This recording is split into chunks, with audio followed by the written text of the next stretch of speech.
여러분 안녕하세요, 블랙입니다. 크리스마스가 며칠 남지 않았습니다. 일반적으로 크리스마스, 연말을 앞두고 펀드 매니저들이 1년 동안의 수익률을 관리하기 위해서 주가를 무리하게 끄집어 올리는 현상이 나오곤 하는데요. 이런 것을 보통 산타 랠리라고 합니다. 그래서 많은 분들이 요즘 인플레이션 때문에 경제가 힘들긴 하지만 그래도 산타 랠리는 오지 않을까? 이런 기대를 가지고 있습니다. 하지만 요즘에는 산타가 다른 형태로 우리를 찾아오고 있습니다. 바로 산타가 오한말을 들고 우리를 찾아오고 있는데요. 이를 두고 산타 랠리가 아니라 사탄 랠리라는 말을 하고 있습니다. 그런데 그래도 아직 2022년이 며칠 더 남았으니 혹시 사탄이 아니라 산타가 진짜 올 수 있지 않을까, 이러한 기대를 품고 있는 분들도 계시는데요. 저도 산타가 왔으면 하는데 현실은 녹록치 않아 보입니다. 이번 영상에서는 우리들의 조그만한 기대를 무너뜨린 파월의 이야기를 간단히 설명드려 보겠습니다. 다들 연준의 리뷰는 많이 보셨으니 빠르게 정리드리고, 이게 과연 시장에 어떠한 영향을 미쳤고 앞으로 어떠한 영향을 미칠지 이런 것들을 체크해보는 시간을 갖겠습니다. 최근 미국의 소비자 물가지수가 9.1% 피크를 찍은 이후 7.1%까지 급속도로 떨어져 버렸습니다. 그렇다면 이제 물가가 잡히고 있다는 게 아닐까요? 연준은 그렇다면 금리 인상을 천천히 할 수 있지 않을까요? 그런데 파월 연준 의장은 미국 시각으로 14일에 열린 FOMC에서 물가는 여전히 높다는 발언을 하면서 기준금리를 0.5% 올려버렸습니다. 과연 이때 무슨 일이 있었는지 FOMC 내용을 간략하게 먼저 체크해 보겠습니다. 이제 와서 연준의 리뷰를 하려고 하니까 약간은 부끄럽습니다. 왜냐하면 다른 유튜버 분들은 이미 하루 전에 했었거든요. 저도 속보로 딱 띄워드렸어야 했는데 뒤늦게 설명드린 점은 양해 부탁드리겠습니다. 그래서 제가 최대한 간략하게 핵심적인 내용만 설명드리겠습니다. 다들 아시다시피 이번 연준회의에서 기준금리를 0.5% 인상하면서 기준금리가 4.25에서 4.5%가 되었습니다. 금리의 상단 수치인 4.5%라고 하겠습니다. 그리고 지금까지 0.75%씩 계속 올리다가 이번에는 0.5%만 올렸죠. 금리 인상 폭이 줄어들었습니다. 그런데 이것은 호재가 아닙니다. 보름 전에 있었던 파월 연준 의장의 연설에서 이미 자이언트 스텝보다는 조금 더 천천히 금리 인상을 하겠다, 이 말을 이미 했었기 때문에 이러한 속도 조절은 시장에 이미 호재로 녹아 들어간 상황입니다. 그리고 파월 형님은 최종 금리 수준이 중요하다는 발언을 또 했습니다. 도대체 왜 터미널 레이트가 중요할까요? 최근에 소비자 물가지수가 7.1%까지 떨어졌는데요. 이를 두고 많은 사람들은 인플레가 잡혔다고 하지만 파월은 아직 인플레가 잡히지 않았다는 말을 했습니다. 그러면서 인플레가 완화되는 것을 확인하기 위해서는 더 많은 증거가 필요하다고 했는데요. 현재 상품 가격의 하락은 포착되고 있지만 노동이 강하고 임금 상승률이 높기 때문에 물가가 좀처럼 떨어지지 않는다고 했습니다. 즉 이러한 속도로 가다가는 연준의 타겟 물가인 2%까지 내려가기에는 어렵다는 말을 하는 것입니다. 그렇다면 도대체 연준은 어디까지 금리를 올려야 물가를 잡을 수 있다고 생각하는지, 연준 위원들이 향후 기준금리에 대해서 무기명으로 투표한 점도표를 간단하게 보겠습니다. 점도표는 일반적으로 3개월에 한 번씩 발표가 됩니다. 왼쪽에 있는 게 9월달에 발표된 점도표, 오른쪽에 있는 게 이번에 12월달에 발표된 점도표입니다. 빨간색 박스 친 부분이 2023년 내년도 기준금리 전망치를 나타낸 것인데요. 9월에만 해도 23년 기준금리는 5%가 넘지 않을 것이다, 이렇게 전망을 했었는데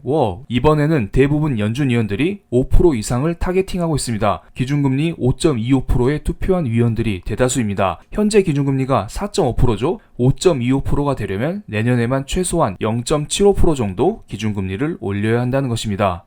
생각보다 기준금리 타겟치가 너무 높게 나오니까 시장이 깜짝 놀라면서 발작해버린 거죠. 실은 몇몇 사람들은 2023년에 연준이 금리를 내릴 수 있지 않을까, 이러한 기대도 했었거든요. 영국의 투자은행 스탠다드 차타드는 연준이 2023년에 기준금리를 오히려 2%나 내릴 수 있다는 발표를 하기도 했었습니다. 그런데 이러한 점도표를 보면 아시겠지만 연준은 완전 노빠꾸입니다. 그딴 거 없다, 2023년도에도 고다, 못 먹어도 고, 이러한 강력한 의지를 우리에게 보여주고 있습니다. 그리고 재밌는 게 하나 있는데요. 우리가 원하는 금리 인하는 2024년쯤에 나올 것 같은데요. 2024년도에 대부분의 연준 위원들은 금리가 4.25% 정도 될 것이다, 이렇게 금리 인하에 투표를 하고 있습니다. 그런데 2024년, 2025년 상당수의 연준 위원들은 이때 금리를 내린다에 투표를 하고 있지만 네모 박스 친 거 하나 보이시죠? 유독 한 명만 기준금리를 5.75%로 앞으로도 높게 유지해야 한다라고 주장을 하고 있습니다. 아마도 강력한 매파인 제임스 블러드 샌프란시스코 연은 총재일 거라 봅니다. 이분은 올해 내내 금리 인상을 주장을 하고 있습니다. 그런데 그나마 다행인 것은 이분은 올해를 끝으로 연준회의에서 투표 권한이 없어집니다. 느낌상 다음 회의부터는 맨 위에 찍혀있는 점 하나는 사라질 수 있을 거라 봅니다. 연준이 이렇게 강한 금리 인상을 주장하는 데에는 다 이유가 있습니다. 이번 경제 전망에 나온 자료를 일부 가져왔는데요. 매년 전망치만 있지만 저는 2023년 전망치만 보겠습니다. 먼저 GDP를 보면 지난 9월 달에는 내년에 1.2% 성장한다고 했었는데요. 이번에는 내년에 0.5% 성장한다고 전망을 했습니다. 거의 성장은 없다고 보시면 됩니다. 금리를 이렇게 올리는데 플러스 성장을 유지하는 것도 어디냐?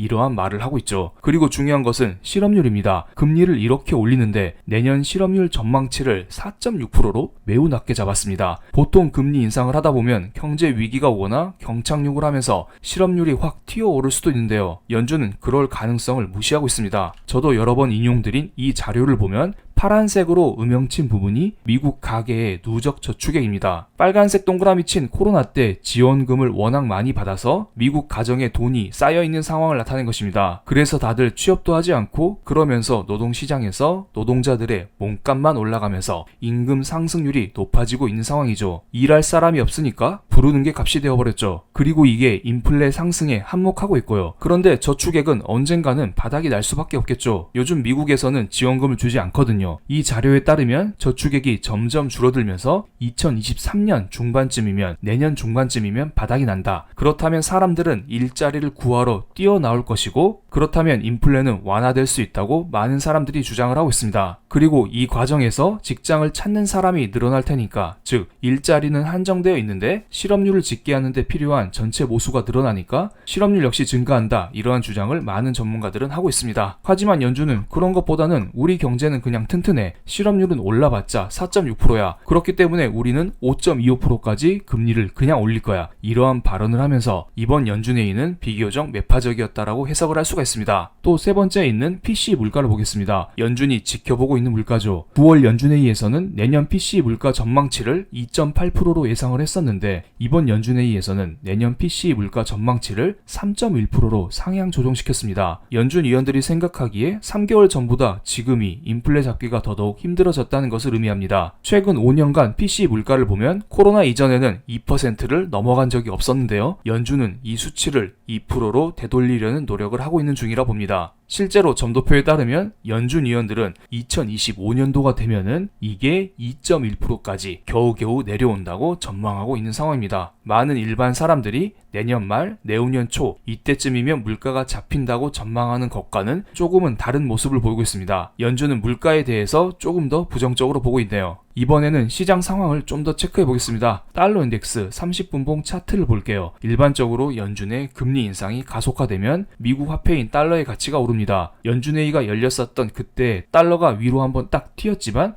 이내 곧 진정이 되었습니다. 하지만 그 다음날 오히려 달러가 오르고 있습니다. 악재가 한 발 늦게 우리를 찾아온 것일까요? 약간 애매하죠? 그래서 이번에는 미국의 국채금리, 일봉 차트까지 첨부해서 상황을 체크해 보겠습니다. 위쪽은 2년물 국채금리, 아래쪽은 10년물 국채금리 차트입니다. 보통은 10년물 국채금리가 더 높은데요. 미국은 장단기 금리차가 역전된 지 꽤 되어서 요즘에는 2년물이 위쪽에 있습니다. 적응을 하셔야겠죠? 2년물 국채금리는 연준회의 당일 그리고 그 다음날까지 아주 소폭 상승하는 게 포착이 되었습니다. 연준이 최종 금리 타겟치를 높였으니 이에 맞춰 상대적인 단기물인 2년물 금리가 반응해서 올라간 것입니다. 하지만 이상한 게 하나 있죠? 10년물 국채금리는 아래로 뚝뚝 떨어지고 있습니다. 금리를 올린다고 했으니 10년물 국채금리도 올라야 하는 게 맞지 않나요? 조금은 이상합니다. 그렇다면 제가 최근의 흐름을 정리드리겠습니다.